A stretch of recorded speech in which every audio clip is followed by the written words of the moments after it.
Hágale. Bueno, buenas tardes. El día de hoy voy a enseñar cómo tomar las pulsaciones en el perro.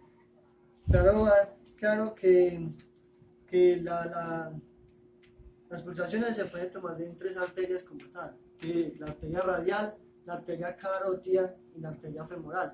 La arteria femoral es la que más se usa para tomar las pulsaciones, aunque lo ideal sería auscultar el perro y tomar la pulsación del perro. Entonces, así.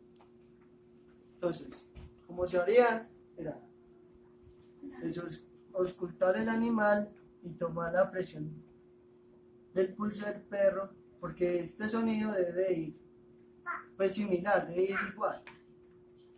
Entonces se toma la presión durante 1 minuto y el tiempo, el número de pulsaciones que dé se multiplica por 4 y el